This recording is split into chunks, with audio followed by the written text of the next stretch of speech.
Bonjour à tout le monde. On va vous présenter, c'est le premier webinaire de la semaine des solutions qui va s'étaler sur toute la semaine avec chaque jour un voire deux webinaires. Anthony Pupo va vous présenter après la semaine et le déroulé de la semaine et tous les webinaires et toutes les thématiques que nous allons aborder pour vous aider et pour aider vos élus, notamment en début de mandat, à lancer leur, leur, euh, leur projet de mandat autour d'enjeux majeurs, notamment la question de la revitalisation des centres-villes. Et aujourd'hui, on va présenter un sujet très innovant.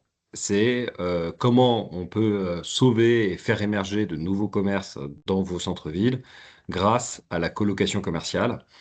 Et pour ça, il y aura un duplex depuis Villeneuve-sur-Lot de Ella et Charlotte qui vous présenteront un peu la démarche expérimentale qui a été lancée avec le syndicat mixte de la Vallée du Lot et qui va pouvoir peut-être vous inspirer.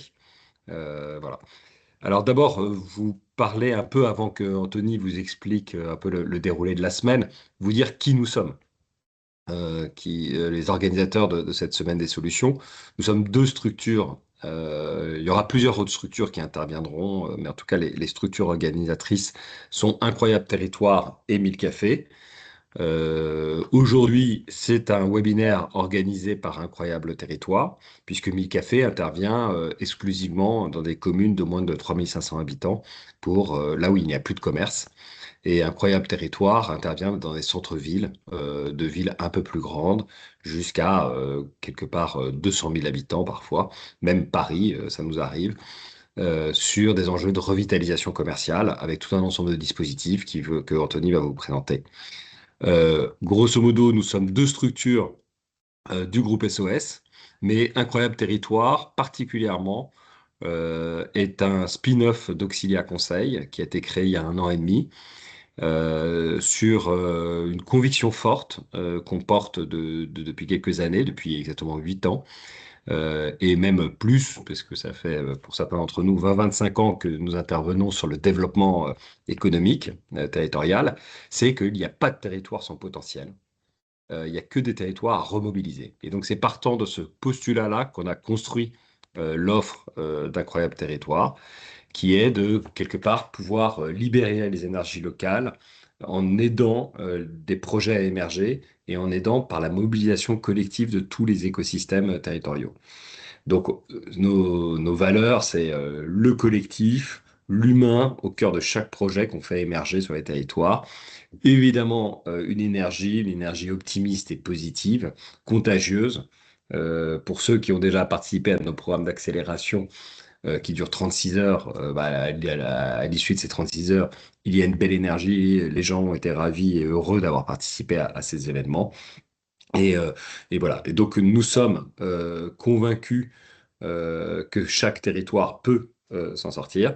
Et nous sommes là cette semaine pour vous présenter tout un ensemble de solutions qui sont portées soit par Incroyable Territoire, soit par Mille Cafés, soit par d'autres partenaires parfois. Et là, je vais laisser quand même Anthony Pupo, présenter un peu toute la semaine. Anthony, je te laisse la parole. Merci Hervé. Bonjour à toutes et à tous, Anthony Pupo, donc je suis en charge du développement d'Incroyable Territoire. On est ravis de faire ce format pour la toute première fois. Peut-être que certains d'entre vous ont déjà fait des webconf qu'on avait organisés sur le sujet de la boutique partagée ou du concours commerce. Cette fois-ci, c'est un moment un peu spécial parce qu'on est après élections municipales et communautaires, donc on est sur un moment charnière de lancement de mandat. Et on s'est dit qu'on allait effectivement travailler sur la semaine des solutions. La semaine des solutions, ça vient pas de n'importe où, ça fait quand même presque 8 ans qu'on parcourt la France sur les sujets de revitalisation des territoires et notamment du commerce. Et en notre ADN, Hervé le disait, c'est de passer à l'action, hein, d'accompagner les collectivités sur le passage à l'action. Et vous allez le voir à travers ce cycle de webconférences il existe hein, des solutions sur étagère qu'on peut activer facilement pour répondre à des problématiques parfois très précises, des fois un peu plus larges. Et donc, c'est une webconférence qui sera portée, un cycle de webconférence qui sera porté aussi avec nos collègues de 1000 cafés. Effectivement, on se répartit un peu les territoires. On ne va pas dans la très très petite ruralité. En général, on va plutôt dans des villes à action cœur de ville, petites villes de demain. Quoique, on peut aussi travailler sur d'autres tailles, mais en général, on travaille sur ces sujets-là. Et donc, vous allez assister à plusieurs webconf. La première, celle qui nous réunit ce matin, ça va être sur la colocation commerciale. Euh, je reviendrai après sur le concept, mais on s'est pas mal posé la question sur comment trouver des solutions très pragmatiques à la vacance des centres-villes, au mètre carré trop cher parfois dans les centres-villes. Vous allez voir qu'on a une solution assez intéressante. La journée de demain sera dédiée aux ruralités. On sera dans la Manche, dans un café géré par une maman et sa fille dans un village. Il y aura une intervention aussi de la MRF et de pas mal de personnes. Alors, je vous cite pas à chaque fois les gens qui seront présents pour pas que ce soit trop long, mais on aura à chaque fois des retours de techniciens de collectivités, d'élus et de bénéficiaires de nos dispositifs. Demain matin, on sera sur la création d'un lieu de convivialité de service, forcément tourner un café parmi le café. Et on aura l'après-midi un retour d'expérience sur des solutions pour les élus ruraux, notamment par la MRF et d'autres partenaires. Voilà. Donc j'incite tout particulièrement les villes rurales, les Comcom assez rurales, à assister à cette double webconférence sur la ruralité et l'innovation en ruralité demain. Ensuite, le 22 avril, on sera à Noyon, dans l'Oise, pour parler boutique partagée. Nous, on gère des boutiques partagées, Incroyable Territoire, et on va vous présenter un petit peu comment ça marche, comment mettre ça en place sur votre territoire. Voilà, quelque chose qui répond à un vrai besoin, hein, parce qu'on a 5 boutiques, elles sont toutes pleines, donc c'est que le sujet est assez brillant, et on va essayer de vous le présenter, et donc en direct, avec des retours de techniciens et de commerçants de nos boutiques, hein. Ensuite, on vous emmène dans la Loire le 23 avril, jeudi. On sera avec Arnaud à Charlieu, qui a fait deux éditions de nos concours sur le commerce, Incroyable Commerce. Et vous pourrez donc entendre des retours d'élus, du maire, de techniciens et des lauréats de plusieurs des 2 éditions qui se sont tous les deux installés dans le centre-ville de Charlieu. Voilà, donc on sera sur le terrain en live pour découvrir un peu et visiter la ville de Charlieu, qui est une magnifique ville de la Loire. On terminera la semaine en Lozère, en Occitanie, à Mende, où on va parler de transmission et reprise d'entreprise. Vous l'avez vu qu'il y avait quelques appels à candidature BPI qui étaient sortis. La transmission reprise est un sujet qui devient très important au niveau national, hein. On s'y penche de plus en plus.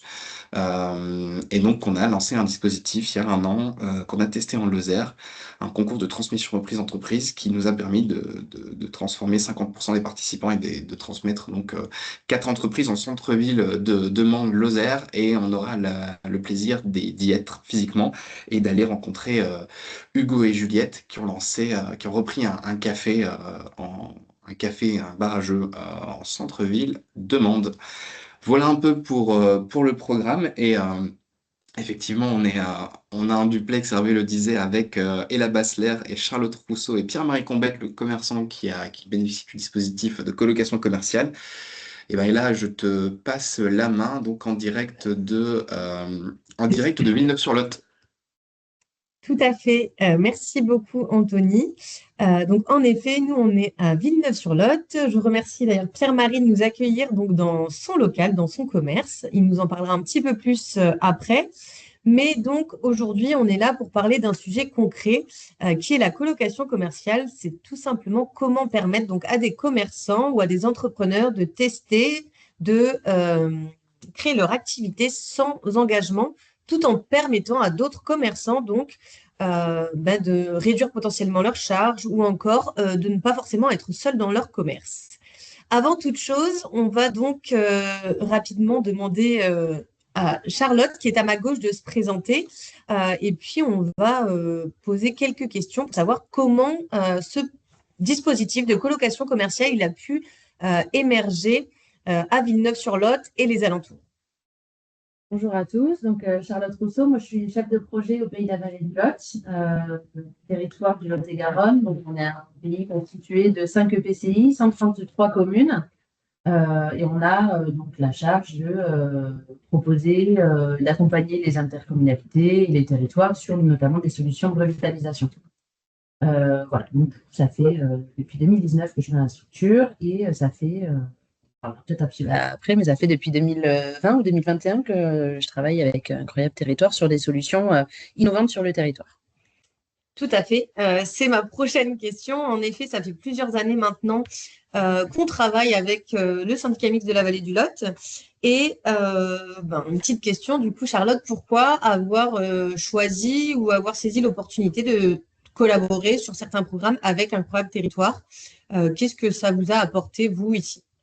Alors, effectivement, c'était une opportunité de travailler avec Incroyable Territoire, puisqu'on a répondu à un appel à projet en 2020 sur mon centre-bourg Un Incroyable Commerce qu'on a voulu tester à l'échelle pays.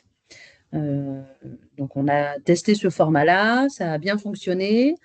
On a laissé retomber un petit peu ce premier programme. Donc, le bilan a été très positif. On a su et eu la possibilité de réunir et de créer une vraie synergie au niveau des acteurs du territoire et de créer une réelle dynamique d'accompagnement des projets sous un autre format, parce qu'on accompagne évidemment les projets comme tous les territoires, mais voilà, sous un autre format un peu innovant, un peu plus éphémère, et surtout voilà, de créer une belle synergie au niveau des acteurs du territoire. Et suite à ce bilan-là et à ce constat positif, on s'est dit, étant donné l'échelle pays qu'on avait testé, qu'il fallait que ça puisse bénéficier directement et plus directement aux territoires et aux EPCI sur lesquels on se positionnait sur chaque événement. Et donc, on a créé et on a souhaité créer avec Incroyable Territoire un programme plus itinérant et plus thématisé d'accompagnement de projets. Voilà, donc on a renouvelé l'expérience de travailler avec Incroyable Territoire parce que, voilà, pour les motifs évoqués précédemment, donc à savoir la création d'un vrai réseau sur le territoire et qui perdure, la mise en place de programmes et d'actions qui sont éprouvés et qui fonctionnent, donc du passage de l'idée à l'action. Voilà, ça fonctionne très très bien. Et pour ces motifs-là, et parce qu'ils sont vachement sympas, on a continué à travailler avec eux et on continue à travailler avec eux. Merci beaucoup à toi. Du coup, si on revient concrètement dans notre sujet du jour, qui est donc la colocation commerciale, mais pourquoi cette idée, elle a été créée, Anthony va nous le dire juste après, mais avant ça, est-ce que toi, tu peux nous dire si vous avez identifié des freins qu'ont les commerçants ou les entrepreneurs de manière générale aujourd'hui sur votre territoire et quels sont-ils et du coup, en quoi ce dispositif peut-il répondre peut-être à ces freins? Est-ce que les locaux qui existent aussi sur le territoire font partie de ces freins. Voilà. Est-ce que tu peux nous en dire un petit peu plus? Oui, alors du coup, nous, on a un territoire, je ne l'ai pas précisé, mais on a un territoire rural, fort potentiel de ruralité sur notre département. On a, rien de nouveau sous le soleil, mais on a des freins et des constats classiques sur le commerce sur nos territoires, à savoir de la vacance, de la désertification, due à plusieurs choses. Et les entrepreneurs et commerçants qui sont sur place sont confrontés à des mutations commerciales et donc des mutations au niveau des comportements des clients auxquels ils doivent s'adapter. Ils sont confrontés à une hausse des charges qui fait que leur quotidien est un petit peu freiné et un petit peu dans le brouillard par moment. Au niveau des voilà, donc au niveau des commerçants, il y a un réel enjeu de mutation et d'adaptation à ces mutations-là. Au niveau des locaux, pour en revenir à la colocation commerciale, on a un souci de locaux sur le territoire, mais qui est classique aussi, à savoir des locaux qui sont parfois inadaptés, parfois trop grands, parfois trop petits, parfois et souvent en mauvais état, et des soucis de soit loyers qui sont inadaptés à l'état du local ou inadaptés aux activités, soit des soucis de relations ou de mise en relation avec les propriétaires pour des mises aux normes de locaux et pour voilà, une réflexion qui amènerait vers du positif sur la réalité entre l'état du commerce ou le besoin du commerçant et le loyer qu'on propose en face. Donc, c'est vrai que cette solution de colocation commerciale, pour ne pas empiéter sur la suite, elle permet de répondre à pas mal de ces enjeux-là de manière innovante et de manière très concrète et très rapide. Exactement, merci. En effet, donc c'est des tendances et des problématiques que vous avez sûrement tous sur vos territoires, peu importe la taille, mais on sait que le foncier, en tout cas, est un sujet au cœur du commerce aujourd'hui. Je vais redonner un peu la main maintenant à Anthony pour qu'il vous explique concrètement ce qu'est la colocation commerciale. Donc, Anthony, est-ce que tu peux nous raconter comment est née cette idée? Comment on la met en place et à qui s'adresse ce dispositif et peut-être nous donner un exemple concret pour que ce soit vraiment parlant pour ceux qui nous écoutent. Très bien, merci à vous deux. Vous m'entendez, c'est bon, hein. Mais effectivement, la colocation commerciale, je pense que tout le monde autour de vos écrans, vous êtes au fait du coworking, hein. Nous, on est parti d'une intuition, d'une certaine façon, on avait craqué un peu l'organisation du travail avec le coworking, hein, mais on n'avait jamais vraiment essayé de dupliquer ça au commerce. Parce que le commerce, c'est quand même un peu à l'ancienne. Le bail 369 avait été inventé à l'époque pour protéger le commerçant. À ce stade, en 2026, c'est plutôt engageant pour lui et on essaie de le fluidifier, le rendre plus flexible. Donc on s'est dit peut-être que le commerce classique et l'engagement des beaux commerciaux était un peu désuet, un peu obsolète. Et donc on a essayé de dupliquer le coworking. On a appelé ça, dans un premier temps, le co-selling. Et on s'était rappelé qu'on s'appelait Incroyable Territoire et qu'on travaillait avec des territoires. Et donc on a appelé ça la colocation commerciale, ce qui est beaucoup plus français pour le coup. Et je pense surtout beaucoup plus parlant. Colocation commerciale. Donc, si on fait le même modèle que le coworking, c'est plusieurs commerçants dans un même local qui se partagent loyer et charges. C'est ce qu'on fait déjà sur nos boutiques et ce qu'on est en train d'expérimenter, et c'est pour ça qu'on est dans la vallée du Lot aujourd'hui à Villeneuve-sur-Lot, ce qu'on est en train d'expérimenter aujourd'hui, c'est un peu l'équivalent d'une mise en relation entre des commerçants qui seraient hôtes. Prenons l'exemple, mais Pierre-Marie en parlera tout à l'heure, mais d'un commerçant en centre-ville qui a un local peut-être soit trop grand, soit trop cher, parce que vous n'êtes pas sans savoir, je pense que les charges augmentent et qu'il y a un petit effet ciseau entre les charges élevées des commerçants et un baisse de fréquentation des consommateurs qui souvent se réfugient en ligne ou peut-être en zone co.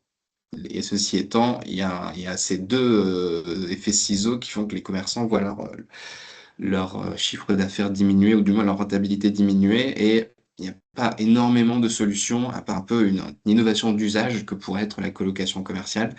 Et donc, ce qu'on a fait dans la vallée du Lot, c'est identifier des commerçants qui sont hôtes, qui seraient prêts à sous-louer une partie de leur boutique à des commerçants, cette fois-ci locataires ou des colocataires commerciaux, et moyennant un loyer. Ça crée un nouveau modèle économique pour le commerçant en place et surtout ça va permettre de tester, de répondre à ce sujet de fluidité des locaux commerciaux. Vous prendre un exemple très très simple, hein, pour le coup. Donc on est sur quelqu'un qui a une activité qui fonctionne mais qui a pris 50-70% de charges d'électricité en plus, hein. Je pense que vous les avez tous dans nos centres-villes. Une taxe foncière, des fois qui augmente, hein. Voilà, il y a eu quand même aussi quelques arbitrages politiques qui ont impacté ça. Ou tout simplement, Charlotte le disait juste avant, trouver le local au mètre carré près pour son activité. Donc déjà, on n'est pas devin et en fait, on ne peut pas savoir si on va tout utiliser. En fait, en discutant avec beaucoup de commerçants qu'on a accompagnés, il y a toujours un morceau de leur boutique qui est un peu moins rentable ou qui est sous-utilisé. J'ai une salle de réunion en trop, j'ai un bout de magasin qui est pas très rentable. Euh, ou le local est trop grand, par exemple, et je chauffe pour rien. Donc voilà, autant d'enjeux qui sont répondus sur donc l'autre profil qui est plutôt la personne qui recherche. Et alors là, vous les avez, hein, c'est tous les porteurs de projets que vous rencontrez au quotidien et qui ont soit qui font les marchés, soit qui sont des micro-entrepreneurs, soit qui sont des artisans qui travaillent de chez eux, mais qui n'ont pas ni le temps peut-être, ni la capacité financière certainement pour la plupart d'entre eux de s'installer dans un local, parce que vous le connaissez tous, hein, le parcours d'un commerçant, il y a quand même beaucoup de travaux à envisager pour être aux normes maintenant, ERP, normes incendie sécurité, il faut quand même avoir un local joli, donc il y a quand même des freins et un investissement que la plupart des micro-entrepreneurs actuellement ne peuvent pas faire, pour en discuter beaucoup avec les acteurs de la créa sur les territoires, que ce soit les CCI, les BG ou l'initiative. On se retrouve souvent avec des porteurs de projets qui ont des bonnes idées, mais il leur manque ce petit coup de pouce de démarrage. C'est ce qu'on a fait dans nos boutiques partagées. Et donc, on a sur cette modalité de colocation commerciale, on en accueille maintenant une vingtaine dans plusieurs sites de France. Et là, nous, on a une prise de bail direct. Et on s'est dit qu'il fallait absolument tester ça parce que faire système, c'est pas avec les quelques ouvertures qu'on fera. On l'espère dans le temps, mais on va pas en ouvrir 50 ou 100 par an. Ce dispositif de colocation commerciale va leur permettre quoi? Va leur permettre d'activer ça assez vite et d'identifier donc des commerçants. Alors, on n'a pas la prétention d'avoir 70 spots de colocation commerciale par ville, hein, mais ne serait-ce qu'en avoir déjà entre 5, 10, 15, c'est déjà pas mal. Et donc d'accueillir toutes les personnes que vous avez dans vos tuyaux qui font les marchés, qui aimeraient bien s'installer pour de vrai, mais qui savent pas comment, ou de façon éphémère, ou de façon alternée, et ben, ils pourront bénéficier d'un local en centre-ville. C'est du gagnant-gagnant, hein. D'un côté, on a l'exemple de Thierry qui a une charge fixe en plus parce qu'il va peut-être rentrer à 300-400 € par mois de loyer en plus. Et on a le commerçant un peu ambulant ou du moins en phase de test qui est ravi, qui peut de façon temporaire ou permanente s'associer avec la personne. Alors, on a pas mal creusé la question, on est en expérimentation sur la vallée du Lot. Qu'est-ce qui se passe? On a donc le propriétaire. Donc, s'il n'y a pas un accord tacite, hein, sur la sous-location, donc on accompagne les propriétaires, si les commerçants ne sont pas propriétaires, à poser la question de la sous-location. Bon, après, voilà, certains accepteront, d'autres pas. Je vois pas un propriétaire forcément refuser dans la mesure où c'est cadré, où en fait ça sécurise un peu ses locataires. Parce qu'après, encore une fois, on a des contrats qui font que c'est stable.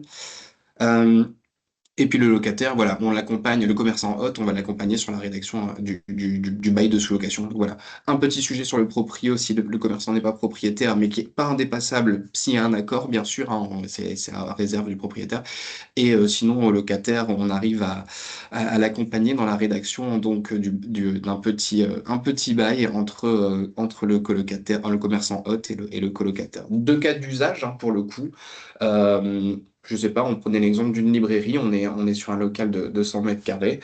Euh, Ça se fait beaucoup, les concepts maintenant un peu hybrides, fleuriste, librairie. Alors, on peut être dans la complémentarité ou dans le côté un peu waouh original, hein. Ça se fait beaucoup, par exemple, dans des grandes métropoles, d'avoir un coiffeur qui va faire salon de thé ou qui va faire fleuriste. Ça crée une expérience unique. Et là, c'est un peu le principe, c'est de se dire, OK, il y a une librairie qui veut s'installer. La personne n'a pas forcément non plus besoin de beaucoup. Elle va se mettre dans un tiers un peu moins d'un fleuriste, par exemple. Alors, dans des villes Action Cœur de Ville et toutes charges comprises, on peut estimer peut-être à 400 € par exemple, on verra. Ça va dépendre de ce qu'on négocie avec les personnes. Et donc, la personne peut s'installer directement avec nous, on serait le tiers de confiance, on serait là pour accompagner les différentes personnes pour que tout se passe bien. Et là, je vous le dis pas ça en expérimentation, c'est-à-dire qu'on a déjà 5 boutiques, et donc on a déjà cette colocation.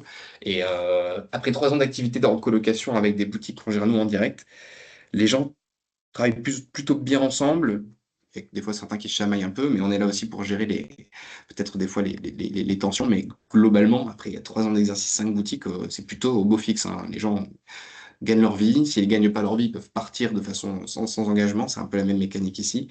Voilà. Donc ça se passe bien la colocation, pour tout ça pour dire. Et si on file un peu le cas 2, qui est aussi hyper intéressant, hein, pour le coup, hein, qui est plutôt sur le partage, mais dans le temps. Là, on prend l'exemple d'une agence de com qui peut faire, par exemple, de la sous-location à un professeur de yoga si les locaux sont jolis, centre-ville. Enfin voilà, on sait que c'est déjà très compliqué de trouver une salle pour des activités de bien-être. Mais ça peut être par exemple le commerçant qui part en vacances 2 mois ou un mois et qui voudrait peut-être sous-louer tout ou partie de son local. Bah, c'est aussi du tout extrêmement intéressant hein, parce que ça va lui éviter d'avoir une perte sèche sur son mois de vacances de loyer. Donc tout est une question de... On peut même pousser ça à des heures de la journée ou à des jours de la semaine. Donc vous l'avez vu, soit on partage des mètres carrés, soit on partage du temps. En tout cas, on a tous les cas pratiques dans le Lot-et-Garonne qu'on est en train d'explorer. Euh, alors on y reviendra un petit peu après. Euh, sur les sous-locataires qui sont-ils? Bah, de toute façon, on en a déjà un petit peu parlé, mais clairement, jeune entreprise, hein, c'est certains indépendants, un peu profession libérale si c'est des fois du bien-être, ou des commerçants artisans à la recherche d'espace de vente. Ils vont venir pour de la souplesse et de la flexibilité, je l'ai dit. Ils vont venir pour gagner de l'argent, hein, c'est certain. Mais il y a aussi une synergie entre, par exemple, un fleuriste et un libraire. Ils vont pouvoir peut-être capter plus de clients ensemble, hein, c'est plus fort ensemble. Ça va créer un flux différent, peut-être des clients qui sont complètement différents et un panier moyen un peu plus important. Enfin, voilà, c'est aussi le commerce de demain, hein, d'avoir une expérience client un peu nouvelle et inédite. C'est ce qu'on essaie de proposer aussi avec la colocation commerciale. Euh, Forcément, on a aussi côté qualité de vie, ils peuvent se vendre pour l'un pour l'autre, hein, dans la mesure où c'est cadré entre eux. Euh, la qualité de vie dans le commerce, c'est très important. Je pense que c'est quelque chose qui vous remonte souvent. C'est difficile hein, d'être là du mardi au samedi, 10h, 19h. Certains ont des vies de famille, certains ont des rendez-vous, des enfants à l'école. Le fait d'être aussi à deux, ça peut permettre de... alors, je vous dis pas qu'il y en a un qui est jamais là et l'autre tout le temps là. C'est pas du tout ça l'équation. Mais ça peut permettre vraiment de gagner en qualité de vie à la colocation commerciale. Bon, forcément, des accès prêts à l'emploi, l'objectif, c'est que ça se fasse rapidement et que l'espace soit, on accompagne les commerçants dans l'aménagement. Et puis, voilà, pour des activités qui se lancent, bah, c'est bien quand même d'avoir un espace en centre-ville directement. C'est quand même assez qualitatif. Je pense que j'en ai fini là. Si tu veux reprendre la main, peut-être sur un cas pratique cette fois-ci de Pierre-Marie et qui nous présente un petit peu sa boutique. Exactement, merci beaucoup. En effet, donc on est avec Pierre-Marie et du coup, avant qu'il nous explique pourquoi il est prêt à accueillir des entrepreneurs, est-ce que tu peux rapidement te présenter, parler un petit peu de ton commerce et depuis quand il est ouvert, pourquoi tu as créé? Ok. Donc bonjour à tous. Donc je vais commencer par me présenter. Donc effectivement Pierre-Marie Combette. Donc moi je n'ai pas créé mon entreprise il y a de nombreuses années en arrière. J'ai quand même un parcours professionnel. Donc j'ai 15 ans d'expérience dans la grande distribution, donc différentes grandes enseignes nationales. J'ai été manager de commerce pendant 1 an pour l'agglomération du Grand Villeneuvois. J'ai pu apporter beaucoup à l'agglo et ça m'a aussi appris beaucoup de choses. Et c'est cette expérience-là aussi qui m'a amené à me lancer à mon compte. Parce que j'avais depuis déjà quelques années cette envie de créer une entreprise et une entreprise un peu différente avec un concept un peu nouveau, unique. Donc j'avais ça dans le coin de la tête depuis un petit moment et cette expérience de manager de commerce m'a donné l'envie de passer le cap, de franchir le cap du truc. Donc j'ai créé en 2023 mon entreprise qui s'appelle Imagine le monde de demain. Donc c'est une entreprise spécialisée dans la vente d'imprimantes 3D, de scanners 3D, mais qui s'est aussi spécialisée dans la prestation. Donc je fais de l'impression 3D pour des clients particuliers et professionnels. Création de l'entreprise en 2023. J'ai débuté donc depuis chez moi, voilà, dans ma cave. Je sais que je suis pas le seul à avoir commencé comme ça, mais bon, pour l'histoire, ça donne du sens aussi à ce qu'on est en train de dire là maintenant. Donc j'ai commencé depuis chez moi. Le chiffre d'affaires s'est étoffé, le portefeuille de clients s'est étoffé.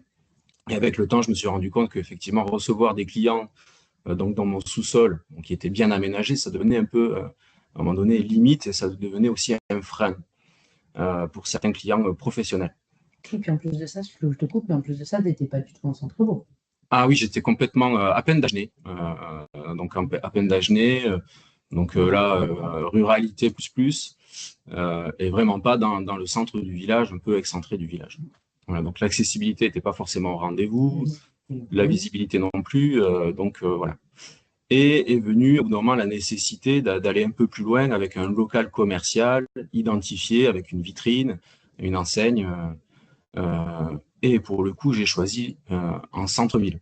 J'aurais très bien pu essayer de prêcher, de trouver un local en périphérie pour tout ce qu'on connaît, l'accessibilité, la visibilité, tout ça. Mais j'ai pris le parti de m'installer en centre-ville de Villeneuve-sur-Lot, parce que je suis natif de Villeneuve-sur-Lot, que j'aime ma ville. Et je vois au fur et à mesure des années des commerces qui ferment, une offre qui se réduit en cœur de ville. Je me suis dit, tiens, pourquoi pas m'installer en cœur de ville de Villeneuve-sur-Lot pour amener de la nouveauté, un nouveau concept, quelque chose de nouveau, et qui répondra, j'en suis sûr, à de nouveaux usages dans les années à venir. Voilà, j'ai des particuliers qui commencent à franchir la porte du magasin, qui me posent des questions sur l'impression 3D, qui ont des besoins par rapport à l'impression 3D dans le cadre de réparation d'objets, plein de choses. Enfin, voilà. C'est vrai, je pourrais en parler pendant des heures.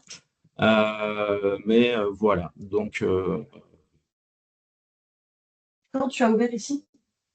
l'ouverture ici, c'est septembre 2025. Ok, Voilà. très bien. Donc c'est un commerce qui est assez récent, Ouais. Physiquement, disons. Ouais. Et donc, est-ce que tu peux parler un peu du lieu, combien de mètres carrés il y a, comment il est fait? Parce que nous, on le connaît, donc avec Charlotte, on est venu à plusieurs reprises.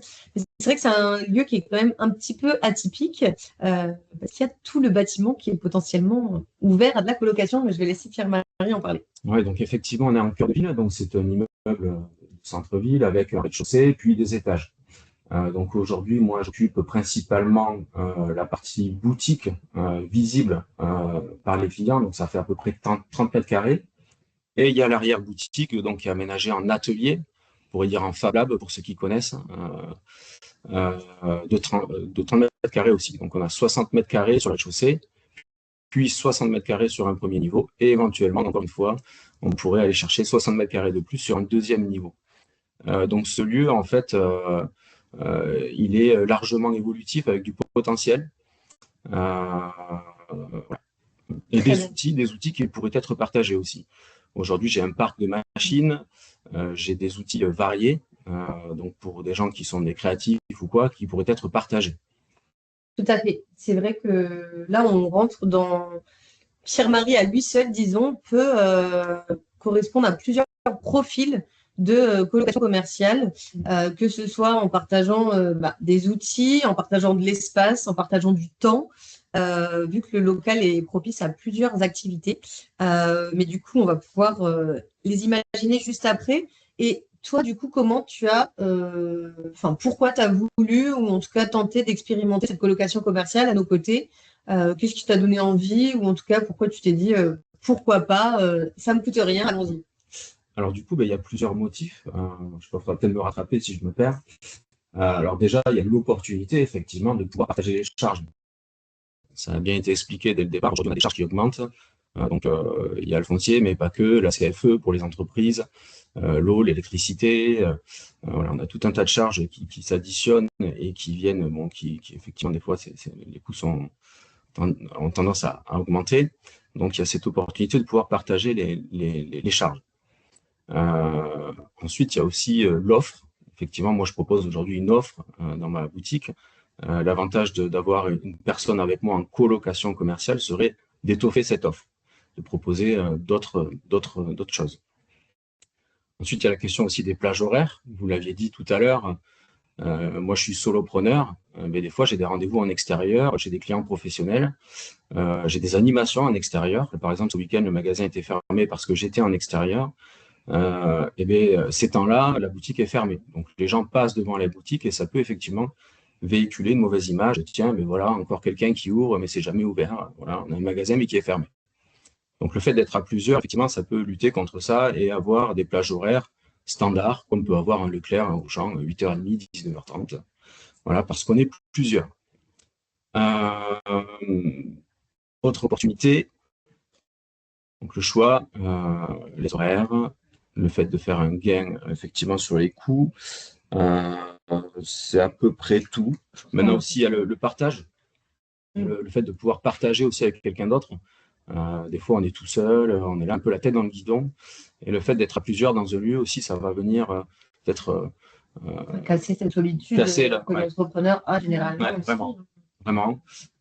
Donc casser la solitude de l'entrepreneur et puis pouvoir partager avec d'autres personnes, avoir un lieu avec une effervescence où les gens se croisent, échangent, partagent. Et dans c'est aussi un partage de visibilité. Ouais. C'est-à-dire que toi, le locataire qui vient s'installer avec toi va pouvoir bénéficier de ta visibilité, de ta communication, et inversement. Ouais, vraiment. Et dans ce que tu dis, pour aller aussi plus loin, on a tous un réseau. L'idée aussi, c'est de partager peut-être les réseaux aussi, faire circuler les informations sur des réseaux encore plus importants. Voilà. C'est le point de la mutualisation. Ouais. Donc, que du plus au final. Maintenant, je suis convaincu aussi que c'est quelque chose qui peut marcher, mais à condition de trouver la bonne personne. Voilà. Il faut arriver à faire un binôme ou un trinôme ou un quadrinôme de commerçants, mais qui est vraiment qui matche bien. Voilà. C'est, je pense, le plus dur dans l'histoire. Tout à fait. En tout cas, c'est quelque chose qu'il faut réfléchir dès le début. Ça, c'est le plus dur.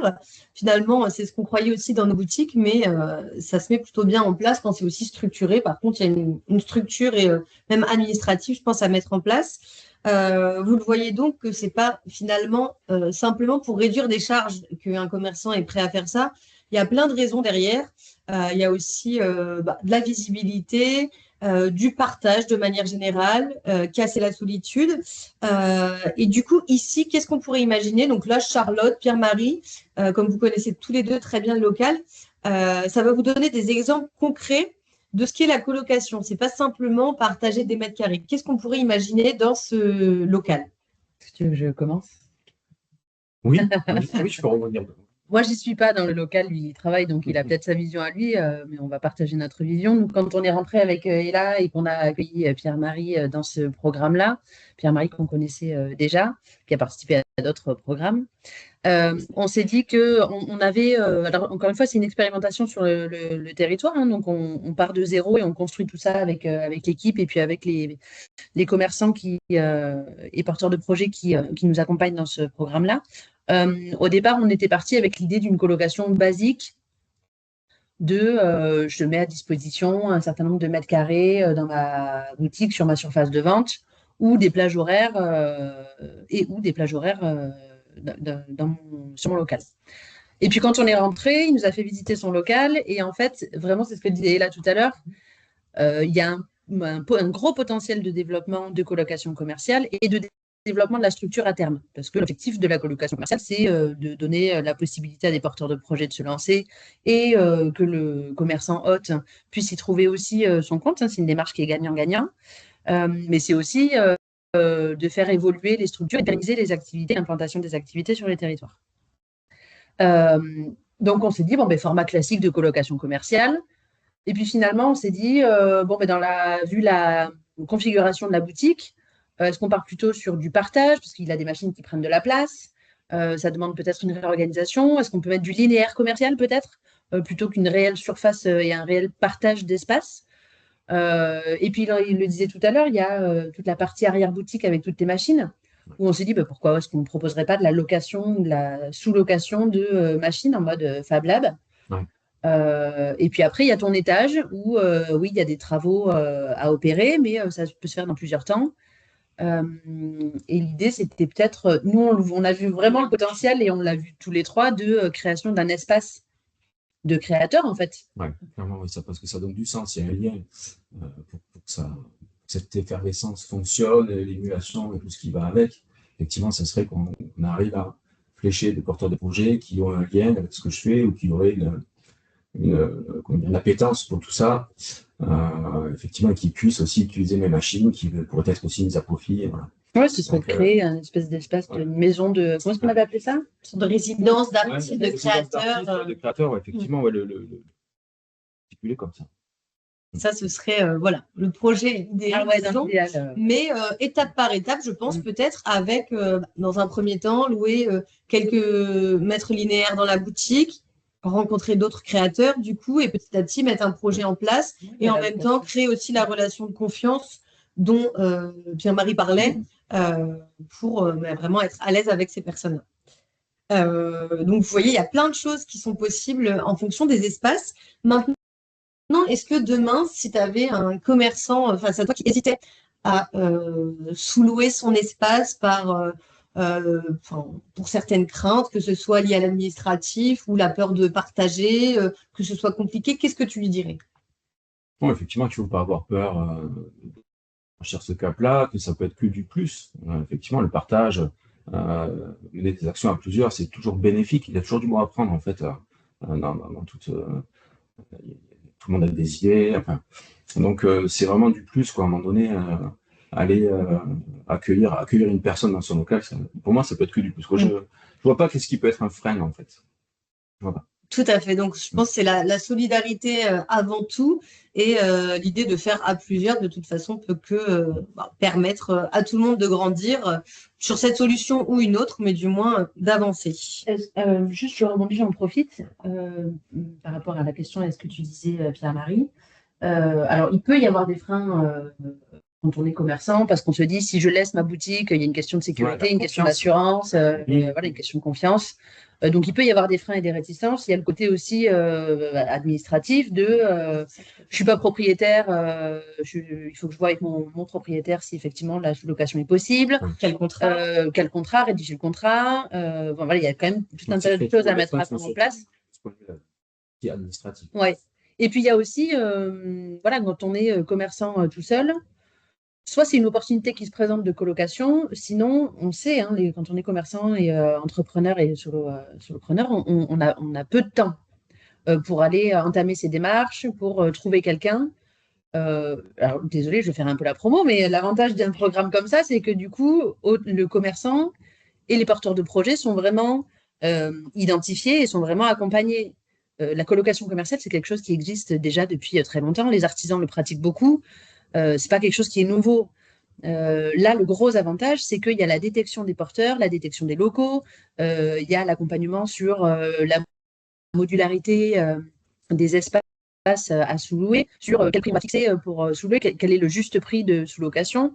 Donc, toutes les craintes qu'effectivement un entrepreneur peut avoir sur je me lance dans la colocation ou pas, il y en a quand même pas mal qui peuvent être levés par un accompagnement dans ce genre-là, parce qu'il y a quand même voilà, un accompagnement et de la sécurisation derrière aussi. Donc aujourd'hui, nous, on a peu de retours parce que c'est le début et on innove et on expérimente sur le territoire. Néanmoins, voilà, on sait quels sont les potentiels freins et on sait quelles sont les potentielles réponses que ça peut apporter. Et on le voit dans les dialogues qu'on a depuis de nombreuses années sur les différents programmes. Voilà, donc on croit aussi à ça et il faut juste le temps que ça se mette en place et puis que les gens soient aussi sécurisés et confiants dans cette démarche-là. Complètement. Bah, écoutez, merci à vous deux. On reparlera juste après de comment, du coup, on peut communiquer et comment on peut, même si Charlotte nous a un petit peu teasé tout ça, sur la communication et trouver les potentiels sous-locataires. Anthony, je vais te redonner la main pour que tu nous expliques concrètement quelles sont les étapes pour mettre ça en place et peut-être nous donner un ordre d'idée d'un coup sur cette solution. Oui, bon, voilà, attendez, je partage mon écran. Merci pour votre témoignage. Effectivement, ça illustre un petit peu ce qu'est la colocation commerciale. Alors, tu le disais, Charlotte, ça existe déjà, mais les boutiques partagées, somme toute, existent déjà. Nous, ce qu'on va apporter chez Incroyable Territoire, c'est le cadre administratif, réglementaire, juridique du dispositif et aussi la mission d'accompagnement qui va permettre à un territoire d'ouvrir à la colocation commerciale. Là, sur le Lot-et-Garonne, enfin sur la vallée du Lot, plus précisément sur le pays, on a à peu près 10 locaux on commence à la campagne de communication là depuis quelques jours. Comment on a procédé pour arriver à identifier ces différents locaux?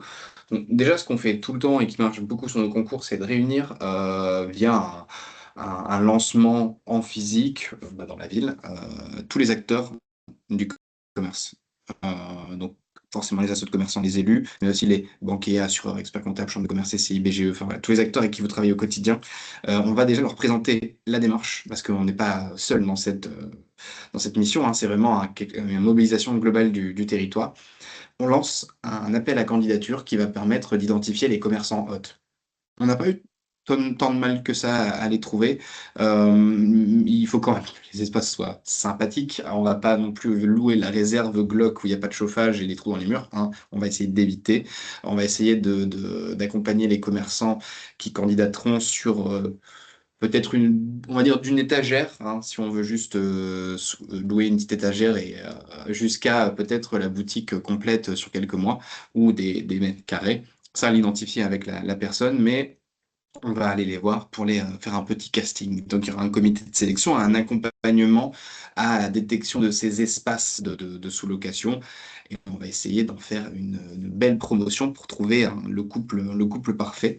Euh, Après avoir identifié ces différents espaces, ces différents commerçants hôtes, on lance une campagne de communication pour détecter les colocataires commerciaux, les sous-locataires. Euh, alors, on a un partenaire que je pense que vous connaissez toutes et tous, c'est Le Bon Coin. Donc, on va mettre des annonces sur Le Bon Coin. En général, je pense que la plupart d'entre vous, vous allez dessus aussi pour trouver les locaux vacants sur les centres-villes. Nous aussi, pour le coup. Donc, c'est quand même un canal pas anodin. Et donc, il y aura la campagne de communication Internet. Il y aura une conférence de presse pour annoncer que l'ouverture du dispositif.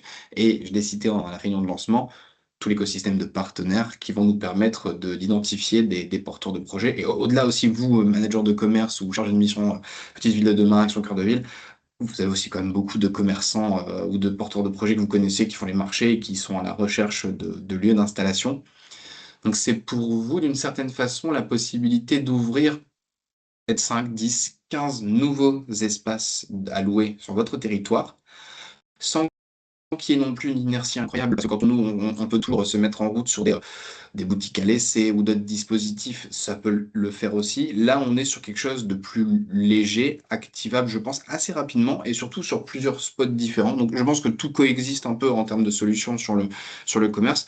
Nous, on ouvre quelque chose d'un tout petit peu nouveau. C'est que des fois, quand vous vous tâtez à lancer peut-être en propre un commerce éphémère, par exemple, avec tout ce que ça entraîne comme charge administrative. Des fois, le fait de sous-louer, ça peut permettre, peut-être même sur des périodes des fêtes, par exemple à Noël, à Pâques ou autre, de pouvoir ouvrir certains espaces de façon assez inédite hein, sur le territoire.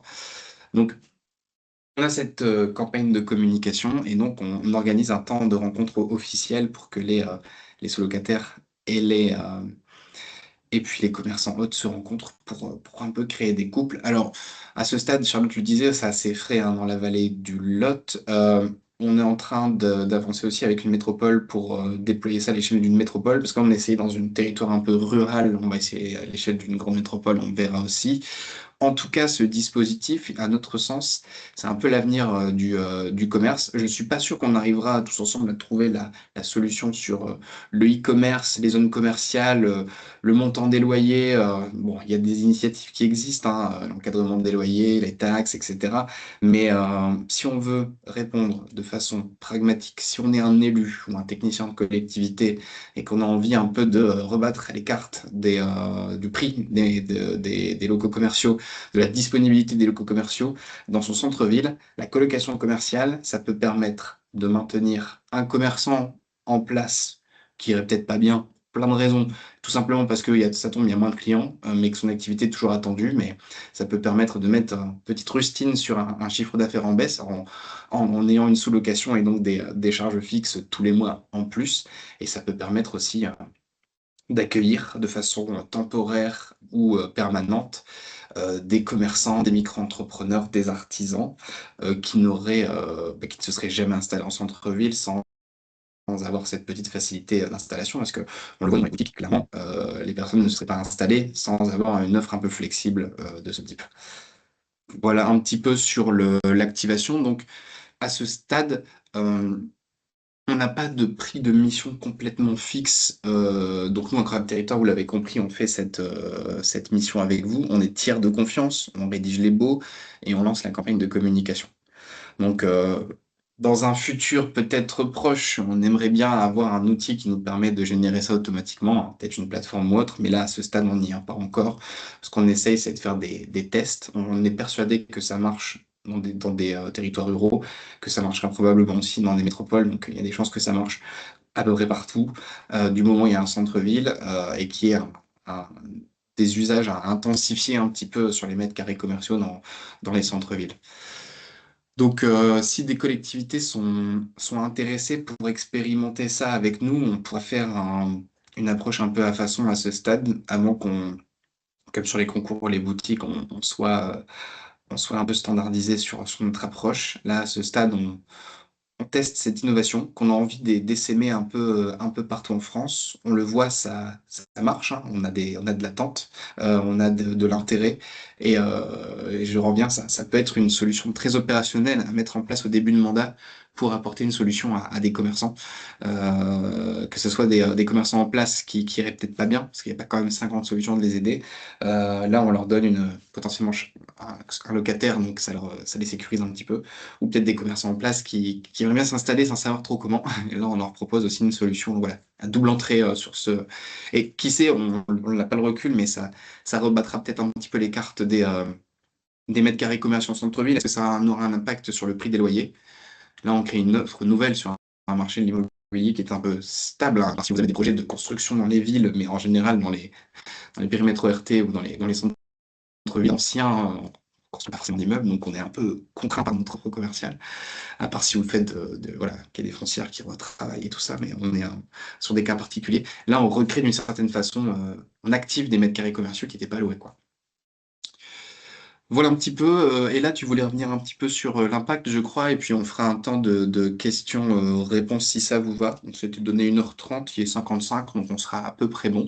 À ce stade, tant qu'elle la termine, n'hésitez pas à commencer à mettre vos questions si vous en avez, et j'espère, dans le chatter, pour qu'on puisse y répondre en suivant. À tout de suite. Merci beaucoup. En effet, on va pouvoir clôturer pour cette présentation par l'impact et vous dire un petit peu comment, du coup, sur le territoire ici en Vallée du Lot, donc dans le Lot-et-Garonne, on a eu de commerçants qui ont participé à cette expérimentation. Combien il y a eu de commerçants et comment on a réussi à les faire adhérer à cette expérimentation?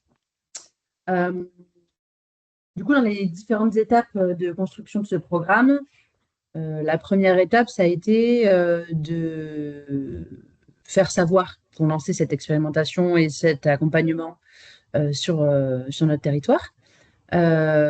Pour trouver des hôtes qui voulaient adhérer et tester avec nous.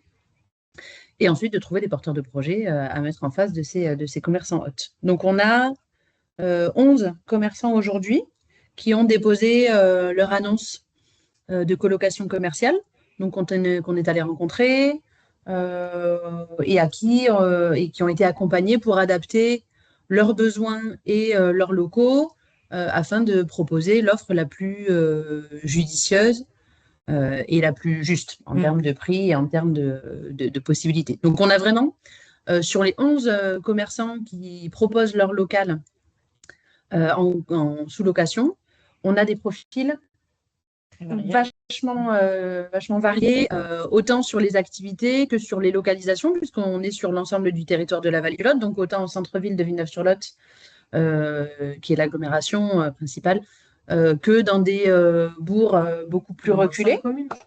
Donc, on a une diversité d'activités, une diversité au niveau de la localisation et une diversité au niveau de la surface ou du support qu'ils proposent à la sous-location. Donc, c'est vraiment hyper intéressant. Reste maintenant à trouver les porteurs de projets. Et alors, tu disais, Pierre-Marie, tout à l'heure que le plus difficile, c'était de trouver quelqu'un qui nous convient. Là, finalement, le gros du travail, c'est de communiquer correctement pour trouver les porteurs de projets à vous mettre en face. Il y a une offre existante, mais il faut la rendre visible. Oui, c'est ça, parce qu'au-delà de l'opportunité il y a quelqu'un qui passe le seuil de la porte et qui peut être intéressé, il y a aussi aller les chercher et leur donner confiance pour s'engager là-dedans, quoi. Ouais. Mais là aussi, il y a encore beaucoup de profils qu'on peut aller chercher. Il y a autant des porteurs de projets qui veulent se lancer que des gens qui sont en activité chez eux, tu t'en parlais tout à l'heure, et là, des gens qui sont en activité chez eux et qui auraient peut-être la possibilité, ou qui font les marchés, comme tu disais tout à l'heure, Anthony, qui voudraient peut-être tester ce que ça fait de se mettre derrière une vitrine. Et c'est l'occasion de le faire. Donc, on a vraiment des profils aussi au niveau des sous-locataires qui est très, très varié. Voilà, maintenant, il faut aller les chercher. C'est ça. Et pour aller les chercher, pour vous dire là où les prochaines étapes, on a toujours forcément des kits de communication. On s'appuie sur le tissu local, comme l'a dit tout à l'heure Anthony. Ici, sur la Vallée du Lot, on a 5 EPCI, donc on a aussi 5 moyens supplémentaires de communiquer. Eux aussi connaissent leur réseau et donc peuvent nous aider sur cette communication. Et là, bientôt, on va donc mettre des annonces aussi en ligne via Le Bon Coin notamment, mais aussi d'autres potentiels partenaires comme Commune Opportunité ou d'autres sites qui peuvent recevoir les annonces pour gagner de plus en plus en visibilité. Donc voilà pour nous. Encore une fois, je vous remercie d'avoir été avec nous aujourd'hui pour témoigner, pour faire ce retour d'expérience. Avec plaisir. Anthony, on te redonne la main pour les questions et merci à tous de nous avoir écoutés. Merci. Merci à tous.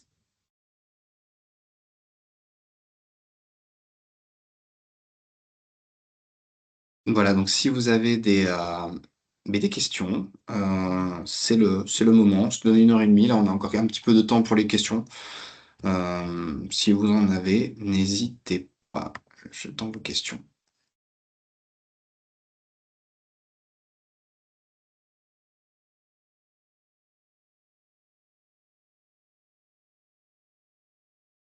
Alors, je ne Il y a l'ai une peut-être question. pas précisé, mais effectivement, Il y a une question. ouais, Le- je sais pas si je peux vous donner la parole, parce on avait mis plutôt. Alors, je peux effectivement autoriser caméra et micro, donc je vais vous donner la parole si vous le souhaitez. On n'a pas forcément mis la parole à tout le monde parce que vous êtes nombreux et on ne voulait pas que ça gêne le live. Donc voilà, je vais donner la parole à la personne qui a levé la main et je vais activer votre caméra et micro. Normalement, je crois que je peux. Oui. Allez-y, si vous voulez le décocher, normalement, c'est OK, je crois.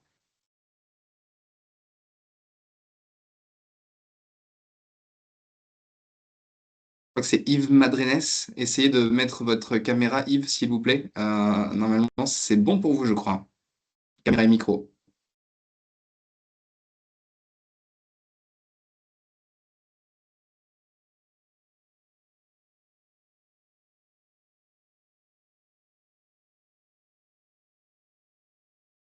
Ah, je crois que votre caméra ne fonctionne pas. Est-ce que vous pouvez cocher le micro peut-être?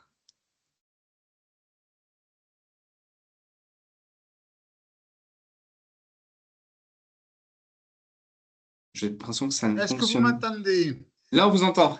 Allez-y. Bonjour, j'ai Bonjour. la caméra que j'arrive pas à mettre en ligne. C'est pas très grave pour la caméra. On vous entend. Juste question. Je suis élu à Langon, au commerce, proximité, économie. Je suis vice-président de la CDC du Sud-Gironde.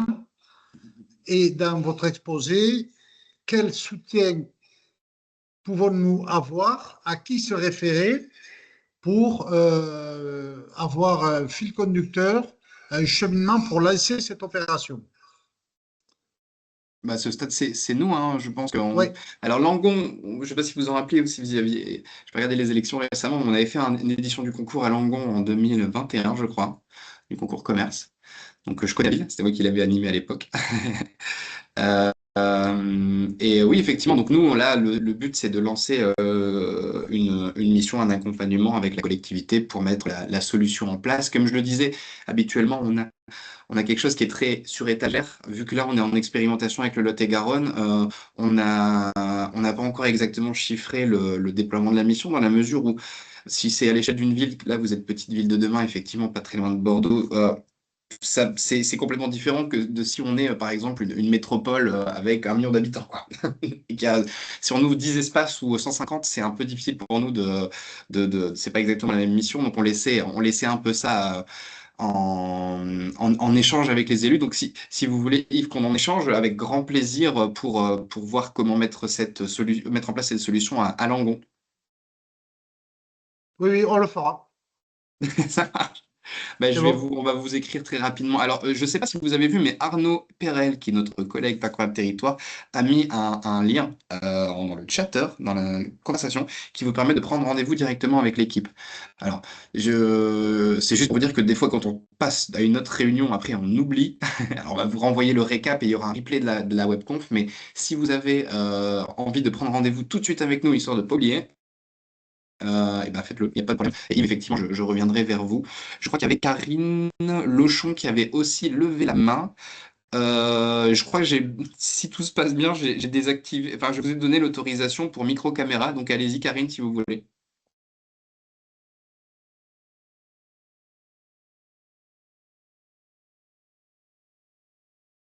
Si vous le souhaitez. Sinon, vous pouvez mettre effectivement les questions les questions par écrit, hein. On avait volontairement laissé le chatter parce que quand on est plus de 60, c'est des fois un peu compliqué. Voilà, Karine, je vous ai donné la parole. Si vous souhaitez prendre la parole, allez-y. Et en même temps que je vais lire les questions, je sais que Hervé a levé la main. Hervé, si tu veux intervenir, vas-y. Ou soit tu voulais peut-être répondre aux questions, je Non, sais pas. c'était juste pour préciser qu'il y avait des questions qui arrivaient sur le Oui, chatter et je me proposais soit que tu les lises, soit que je les lise, mais vas-y, je te laisse je suis en faire. train. Ok. Alors, Claudine Barbier, n'est-il pas difficile de trouver des activités qui peuvent s'accorder en matière de réglementation d'une mardi, notamment vis-à-vis des dossiers de travaux pour l'aménagement intérieur du local? Il n'est pas toujours possible de grouper des activités alimentaires ou autres types d'activités sans être obligé. Alors, sincèrement, ça va dépendre de chaque beau commerciaux. De toute façon, on a, mis à part cas de force majeure sur des locaux avec des réglementations Sécu, RP particulières, il n'y a pas de problème. On va rester un peu dans des activités qui n'amèneront pas à un gros changement, effectivement, si le cas pratique se présente, on verra bien. À ce stade, on a déjà des clauses dans un bail qui permet certains types d'activités, donc il y aura déjà ça qui va encadrer. Et effectivement, si on doit refaire une demande de travaux, s'il y a des travaux qui sont demandés ou des autorisations d'accès spécifiques avec le colocataire, ça c'est des choses que nous on gère déjà pour nos boutiques de toute façon. À ce stade, on sera plutôt sur des gens qui mettent un comptoir. Donc, on sera plutôt sur l'utilisation actuelle du commerçant, le fait de sous-louer. Il n'y aura pas forcément. Si on arrive à des cas pratiques où une personne veut complètement changer l'usage du commerce en sous-location, je pense qu'effectivement, il y aura un accompagnement spécifique. À ce stade, là, dans le Lot-et-Garonne, c'est pas le cas. C'est plutôt des gens des micro-entrepreneurs, il y avait un gros changement d'activité. Voilà. Hum. Alors, sur le cas de Pierre-Marie, effectivement, excuse-moi, contractualiser. Alors, pour le cas de Pierre-Marie, par exemple, est-ce que c'est lui ou son propriétaire qui va contractualiser? Alors, dans un bail commercial avec le 369, on a la possibilité d'une clause de sous-location, nous on va l'utiliser. Donc il y a un accord. Donc Pierre-Marie a demandé à son propriétaire un accord pour sous-louer, qui est accepté, et donc il y a la possibilité de sous-louer. Voilà. Donc si le commerçant est propriétaire de son immeuble, normalement il est d'accord avec lui-même, ça va bien se passer. Par contre, effectivement, si on va demander dans ce cas pratique à ce moment-là si le propriétaire est OK. Encore une fois, hein, notre but n'est pas de transformer 100% de votre centre-ville en colocation commerciale. Il y a forcément des propriétaires qui sont très très bien et qui vont vouloir que son local soit loué. Parce que si un commerçant va pas bien, mais qu'on lui trouve une solution pour que le propriétaire à la fin ait son loyer, alors, il y a aussi un sujet sur la bascule à faire. Hein, normalement, il ne doit pas saouler plus d'un certain montant et faire un bénéfice. Ça, c'est des choses qu'on discute avec le propriétaire, mais à ce stade, on n'est pas non plus sur la grande métropole avec des rues très commerçantes où la personne va faire une énorme bascule sur la sous-location. On est plutôt sur j'ai un collègue pour réduire les charges fixes et faire une synergie sur mon activité. Alors, si le cas pratique se présente, on négociera avec les propriétaires à ce stade, mais c'est pas le cas d'usage qu'on a eu dans le Lot-et-Garonne pour l'instant. Pourriez-vous nous préciser quel est le coût de l'opération pour la commune partenaire, s'il vous plaît? Alors moi, ce que je peux vous donner à ce stade, c'est juste la mission d'accompagnement qu'on a fait avec le Lot-et-Garonne et on a fait une mission à 15 000 euros hors taxe. Mais comme je le disais, ça va dépendre aussi, je pense, de la taille de la ville. Donc si c'est à l'échelle d'une métropole, ce sera un peu différent. Gardez cet ordre un peu d'échelle en tête sur des villes, peut-être PVD ou autres, mais c'est très difficile de savoir la voilure. Parce que si on a une ambition qui est un peu plus importante, on verra bien. En tout cas, le Lot-et-Garonne, là, l'expérimentation est à ce montant-là. Voilà, bon, le coût aussi. Alors, je vois qu'il y a ce sujet de petite ville de demain. À ce stade, je vous dirais que mettre ce dispositif dans le cadre de petite ville de demain est forcément un de nos sujets. Là, on l'a expérimenté. La prochaine étape, je pense, Hervé, si je ne m'avance pas trop, ça sera quand même d'en discuter avec la Banque des Territoires dans le cadre de Petite Ville de demain. À ce stade, c'est pas Oui, encore officialisé. oui, alors sur les programmes incroyables de commerce, qui sont les programmes d'accélération, les concours de commerce, on a un accord national pour toutes les PVD où la Banque des Territoires prend la moitié de la charge à sa disposition. Par contre, sur ce nouveau dispositif qui est en cours d'expérimentation, donc qui est complètement innovant, on attend de finaliser un peu le retour d'expérience sur Villeneuve-sur-Lot, sur la vallée du Lot, pour pouvoir contractualiser avec la Banque des Territoires. Mais d'ores et déjà, si on était amené à avancer. On pourrait passer par la direction régionale, pour trouver des cofinancements. Ça rentrerait totalement dans le cadre de votre contrat. Et donc, comme dit Anthony, c'est 15 000 euros quand c'est à l'échelle d'un syndicat mixte qui réunit 5 EPCI. Ça peut être moins si c'est une ville plus petite, c'est sur un seul EPCI, ça va être moins. Et si c'est sur une grande métropole, comme on est en train de discuter avec une grande métropole, ça sera plus. Bon, voilà, mais grosso modo, il faut compter entre 10 000 pour une PVD, par exemple, c'est classique, et 20-25 000 pour une grande métropole comme Lille, par exemple. Je vois une remarque, merci Ray, de Gladys. Quid du partage des vitrines et des enseignes, également responsabilité civile? Alors là, vraiment, je vais être rassurant, on le fait déjà, nous, dans les boutiques partagées, hein. Donc, on le sait, on va les accompagner à déjà avoir chacun un petit côté de vitrine.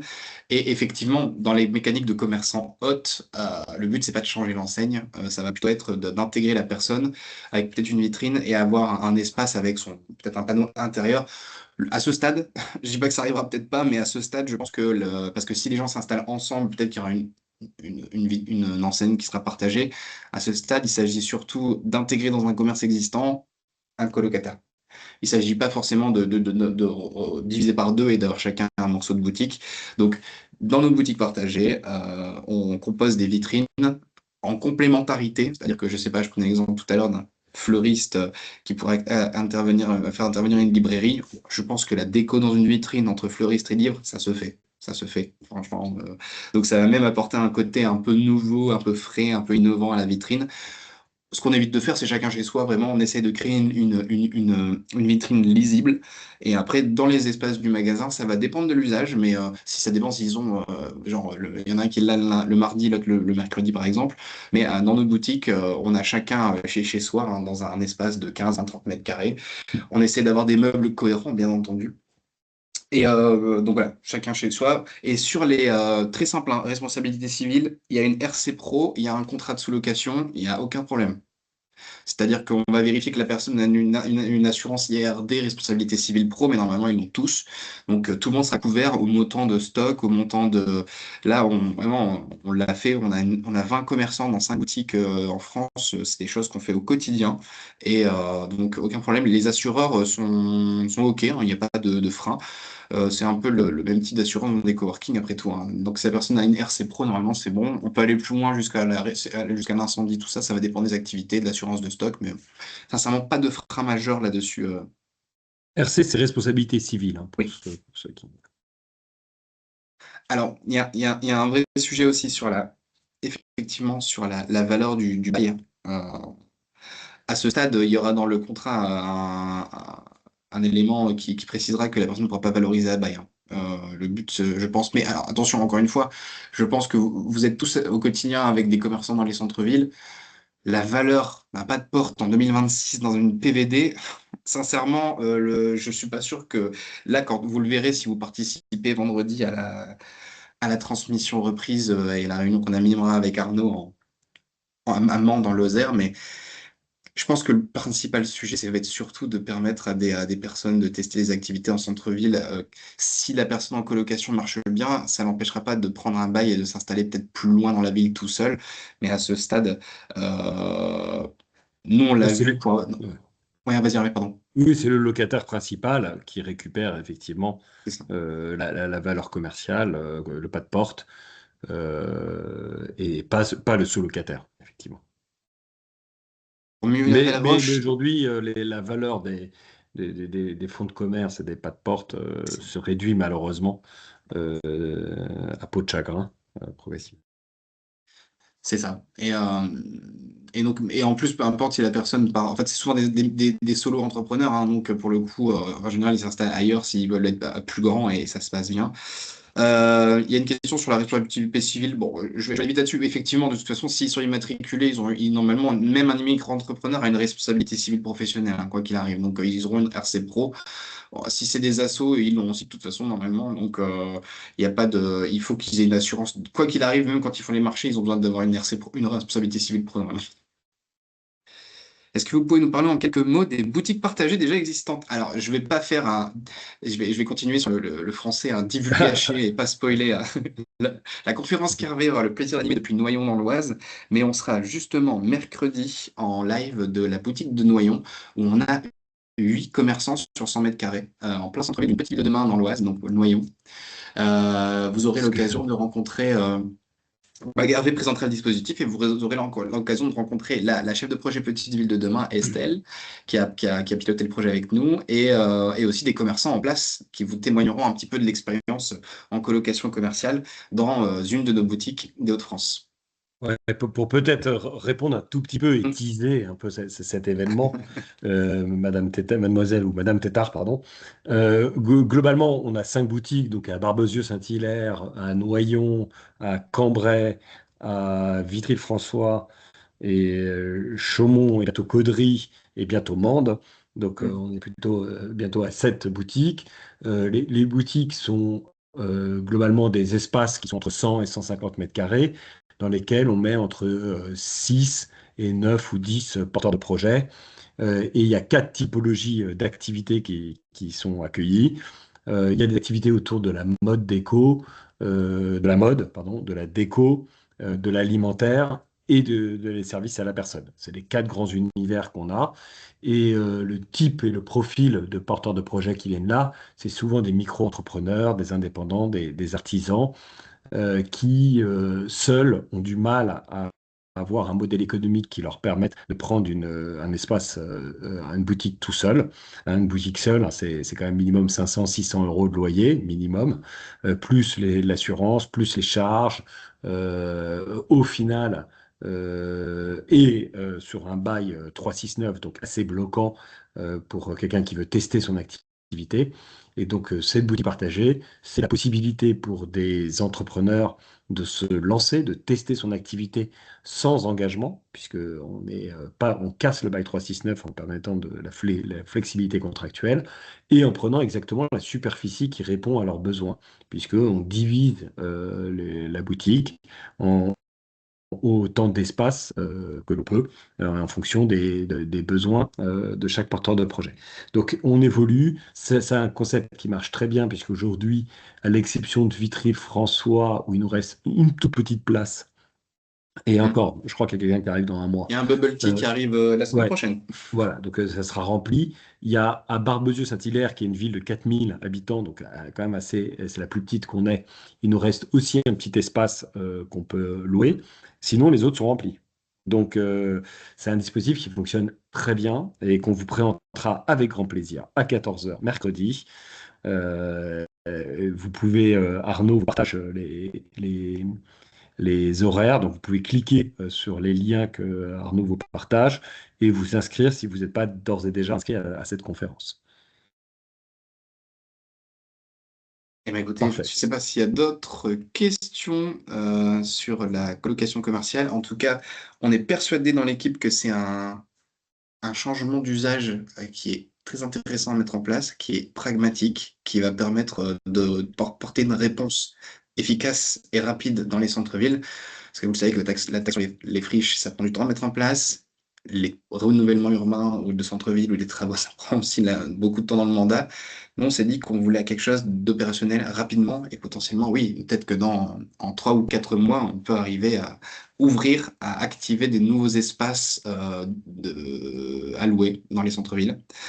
Voilà. Oui, avant d'ouvrir des nouveaux commerces, ce qui est l'objet de nos programmes d'accélération, d'un concours commerce, Mm. ce qui est l'objet de nos boutiques partagées, grâce à la colocation commerciale, évitons à des commerces en place de fermer parce qu'ils n'arrivent pas à payer leur loyer. C'est un peu ça, s'il fallait retenir quelque part une idée de ce webinaire, c'est de dire sauvons nos commerces qui sont évidemment soumis à ce que disait Anthony, hein, une augmentation des charges, que ce soit des loyers, des taxes foncières, de l'électricité, qui ont cru très fortement ces 3 dernières années et qui mettent en difficulté beaucoup de nos commerçants en centre-ville.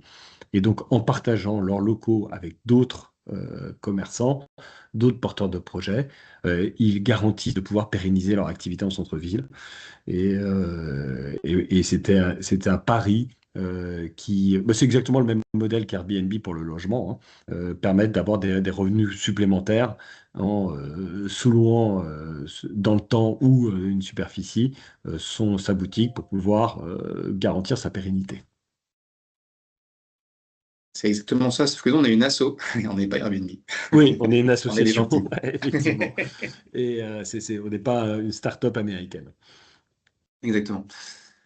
Écoutez, je pense qu'on a répondu à l'intégralité des questions. Et pour continuer, effectivement, Arnaud le disait, vous aurez un replay.